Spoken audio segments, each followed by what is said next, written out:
Salam jumpa dengan saya Dr. Petrian Limas. Saya dokter bedah digestif yang juga bidang peminatannya adalah bedah bariatrik dan juga bedah bagian atas, terutama yang akan saya bicarakan sekarang yaitu bedah mengenai GERD, mengenai reflux.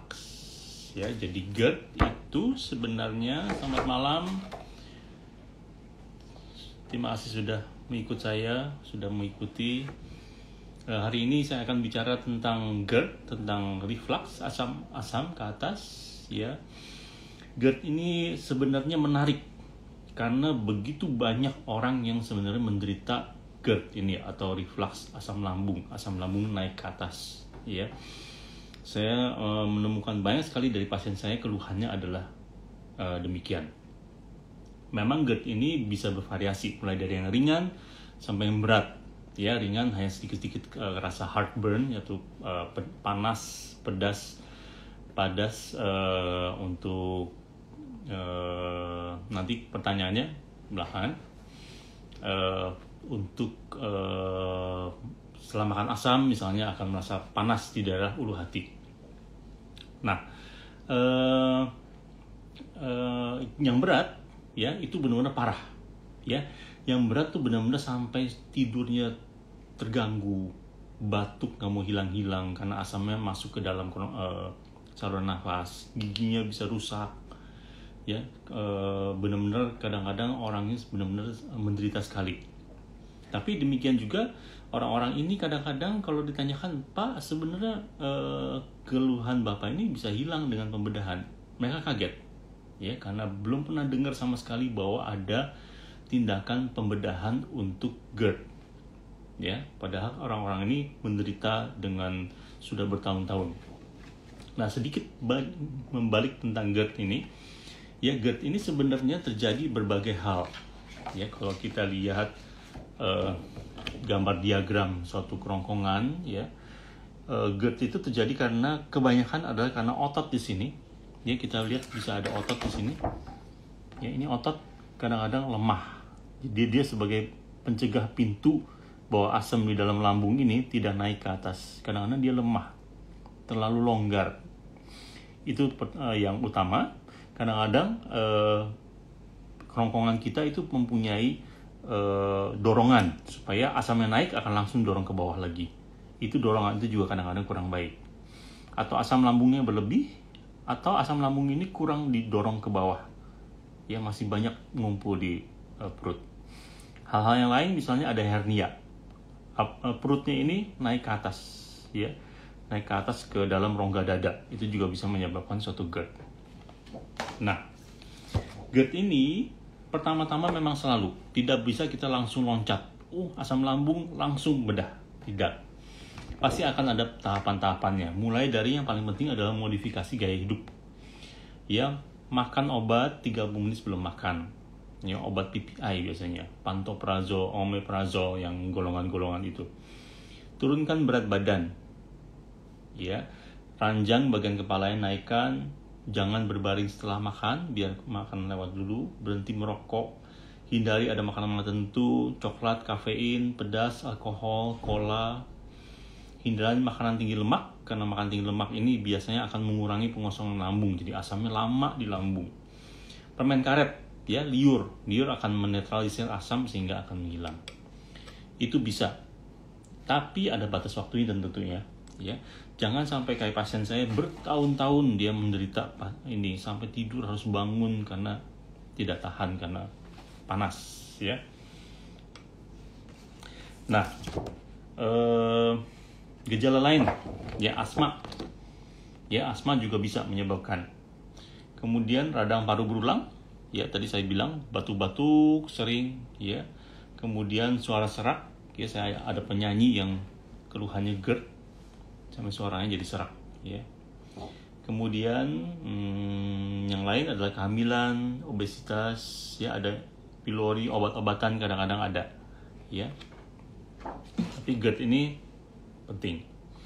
Jadi kalau kita gejalanya seperti itu, gejalanya tadi yang daerah otot yang di bawah itu lemah, tentu pemikiran kita, karena kita dokter bedah pemikirannya kadang-kadang sederhana ya. Oh, ototnya lemah, ya kita perkuat ototnya. Ya, sederhana, tapi berjalan juga kok. Ya, walaupun pemikiran sederhana. Ya. Nah,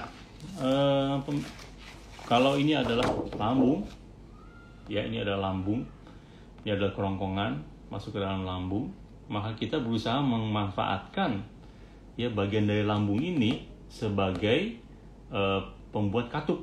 Ya, pemikiran sangat sederhana, sangat sederhana.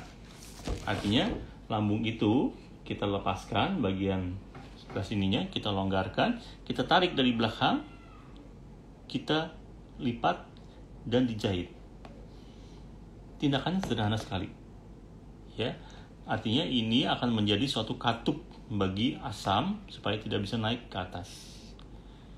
Ya, sangat sederhana. Konsepnya sangat sederhana tapi konsep yang sangat efektif. Ya. Ya, tapi tentunya sebelum itu kita harus melakukan pengukuran dulu ya. Kita ukur dengan suatu alat, diukur gimana kerja kerongkongannya. Kerongkongan ini sebaiknya bekerja dengan baik. Ya, artinya dia bisa mendorong makanan ke bawah. Memang tidak mutlak ya, tapi sebaiknya ada. Dan yang tentunya harus selalu dilakukan sebelum dilakukan tindakan adalah endoskopi ya. Kita harus lihat dulu endoskopi dulu. Ya, kita teropong dulu kerongkongannya, ada apa di sana? Apakah ada benjolan kah? Apakah ada peradangan? Ada hernia? Itu semuanya harus dilakukan dengan peneropongan dulu. Ya, kalau sudah diteropong baik ya, atau ada kemerahannya, ada apa, maka data itu dipakai untuk tindakan pembedahan. Tindakan pembedahan zaman sekarang semuanya dilakukan lewat laparoskopi. Ya, artinya kita tidak mengutak-atik membuat lukanya yang besar sekali. Lukanya hanya seperti ini. Ya, hanya 5 titik, 1 cm, 1 cm, 1 cm, setengah cm. Kalau jumlahkan cuma 4 cm. Ya, luka 4 cm. Kecil sekali, tapi bisa menyembuhkan GERD Anda. Jadi, sebenarnya tindakan yang minim, walaupun ya harus orang yang cukup berpengalaman di bidang itu ya. Kalau saya melakukan bedah bariatrik, maka pasti saya akan banyak melakukan tindakan di daerah kerongkongan, antara kerongkongan dengan lambung. Jadi seorang yang sering melakukan bedah bariatrik biasanya cukup berpengalaman di daerah yang menyebabkan reflux ya. Ini adalah hasil akhirnya. Ini adalah hasil akhir dari operasi. Ya, kalau kita lihat ini adalah kerongkongannya. Ya, jangan takut dulu melihat gambar ini. Ya, sebenarnya ini karena warnanya aja jadi mengerikan. Ada kerongkongan. Ya, ini adalah lambungnya. Ini kita lihat lambungnya itu sudah lipat ke bawah. Ya, dan diikat di sini. Ya, jadi asam dari lambung di sini tidak bisa naik ke atas. Ya, konsep yang sangat-sangat sederhana.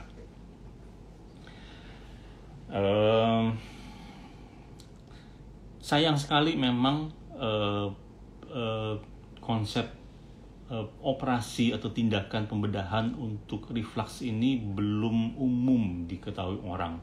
Seperti yang saya ceritakan, pasien saya yang udah bertahun-tahun dia mengalami reflux, hidupnya sengsara, tidur tidak bisa berbaring, boro-boro berbaring ya, harus dengan 2-3,5 duduk, 3/4 duduk mungkin, ya baru dia bisa tidur. Itu pun malam-malam terbangun. Ya, terbangun karena sakit, harus makan obat, dia tidak pernah tahu bahwa ada pembedahan untuk reflux. Ya, tidak pernah tahu, tidak pernah diberitahu. Pokoknya terus dengan obat-obatan omeprazol, pantoprazol berusaha untuk diatasi. Padahal sudah diketahui bahwa kalau Anda sudah melakukan semua tindakan modifikasi gaya hidup, mencoba mengurangi berat badan, kemudian makan obat yang betul 30 menit sebelum makan selama 2 kali sehari, dan keluhannya masih ada dan mengganggu hidup Anda, itu sudah suatu indikasi atau petunjuk bahwa Anda sebaiknya menjalani operasi ini. Ya, operasi yang sangat sederhana, ya, aman, dan menghasilkan hasil yang baik. Ya, dulu sebelum ada pantoprazol, omeprazol itu bisa 75/20. Artinya 75 akan benar-benar orang yang akan sembuh total, sedangkan 19 atau 20 orang yang sembuh dengan obat-obatan saja. Jadi bisa 3-4 kali lipat. Dengan pantoprazol mungkin akan lebih dekat, ya, tapi masih tetap unggul pembedahan. Ya, jadi pesan saya bagi Anda yang mengalami reflux kronis, sudah diobati tapi masih mengalami gangguan, coba pertimbangkan melakukan pembedahan ini, ya. Oke. Pertanyaannya tadi adalah, kalau bedah bariatrik dengan GERD, apa GERD boleh bedah bariatrik? Jawabannya boleh.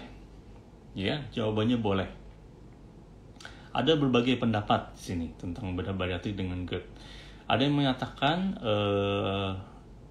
sleeve, ya. Sleeve itu jangan dilakukan pada pasien yang GERD karena GERD-nya akan bertambah. Ya, refluxnya akan bertambah, dia akan makin sengsara. Ini yang saya anut. Ya, kalau Anda punya gejala GERD, apalagi kalau di teropong udah kelihatan ada merah-merah, meradang, tinggalkan sleeve, jangan lakukan. Pilih hal-hal yang lain, misalnya yang paling baik tentunya adalah bypass. Ya, Roux-en-Y gastric bypass itu menyembuhkan GERD. Dia bukan hanya boleh untuk GERD, tapi dia menyembuhkan GERD. Ya, jadi memang itu pilihan pertama. Pilihan lain masih banyak, ya, misalnya mau mini gastric bypass itu juga masih boleh. Ya, tapi intinya jangan melakukan suatu sleeve yang ketat pada pasien-pasien yang sudah mengalami GERD. Ya, apalagi kalau pasien GERD ini sudah mengalami kelainan di daerah ujung kerongkongannya yang menunjukkan bahwa dia mulai mengalami displasia, artinya sudah mulai merubah sel-selnya menuju ke suatu, ya, ada ya keganasan ke sana. Ya, jadi GERD ini kalau didiamkan lama-lama memang tidak baik, ya. Demikian dari saya. Ya. Ya, inti dari saya, kesimpulan dari saya adalah, pertama, GERD ini bisa diobatin. Ya, Anda sebaiknya pertimbangkan kalau memang Anda mengalami GERD yang parah, ya. Kalau GERD yang ringan, yang hanya sekali-sekali, kalau Anda menunduk, habis makan nunduk menjadi asam kerasa di mulut, tapi hanya sekali-sekali, itu tentunya tidak ada tempat untuk pembedahan. Tapi kalau Anda sudah mengalami itu terus-terusan, mengalami batuk yang hebat, pneumonia atau radang paru yang berulang terus, ya, pertimbangkanlah tindakan pengobatan dengan pembedahan, ya. Karena pembedahannya sangat ringan, operasinya hanya saya tanya kalau jumlah hanya 4 cm, ya, dan hasilnya baik. Ya, kalau Anda diamkan suatu GERD bisa mengalami displasia dan mengalami suatu keganasan walaupun presentasinya kecil. Ya, demikian dari saya. Dan tadi GERD dengan bariatrik, ya, GERD pada bariatrik boleh, tapi pemilihan tekniknya harus betul. Ya, ada yang mengatakan memang juga bahwa GERD pada orang gemuk, karena memang salah satu sebabnya adalah kegemukan. Jadi waktu dilakukan, ada ditemukan GERD, kemudian dilakukan sleeve gastrectomy, pasiennya kurus, GERD-nya akan hilang. Ya, betul, itu bisa terjadi. Tapi sebelum dia kurus, maka tentunya GERD-nya akan bertambah parah dulu. Ya. Biaya sangat tergantung pada rumah sakit di mana Anda lakukan. Ya, itu sangat bergantung. Saya tidak bisa bicara dengan biaya di sini karena memang video ini kan lebih mengalih kepada edukasi, ya. Saya ingin semua orang tahu bahwa GERD itu bisa ditangani dengan pembedahan, ya. Kalau masalah biaya silakan ditanyakan nanti belakangan. Demikian dari saya mengenai GERD. GERD adalah suatu topik yang tidak begitu ruwet, tidak seperti bedah bariatrik yang tiap bulan ada aja sesuatu yang baru. Ya, GERD biasanya lebih sesuatu yang lama, yang klasik, ya, tapi pemanfaatannya sama seperti bedah bariatrik, sangat minim, ya, sangat minim. Dan saya kira perlu ditingkatkan karena ini sangat membantu orang-orang, pasien-pasien. Ya, jadi video ini untuk edukasi agar semua orang tahu bahwa GERD ini bisa ditindak dengan pembedahan. Demikian dari saya untuk minggu ini, edisi minggu ini. Minggu depan kita kembali lagi dengan edisi bedah bariatrik. Ya, saya kira demikian. Saya ucapkan terima kasih dan sampai jumpa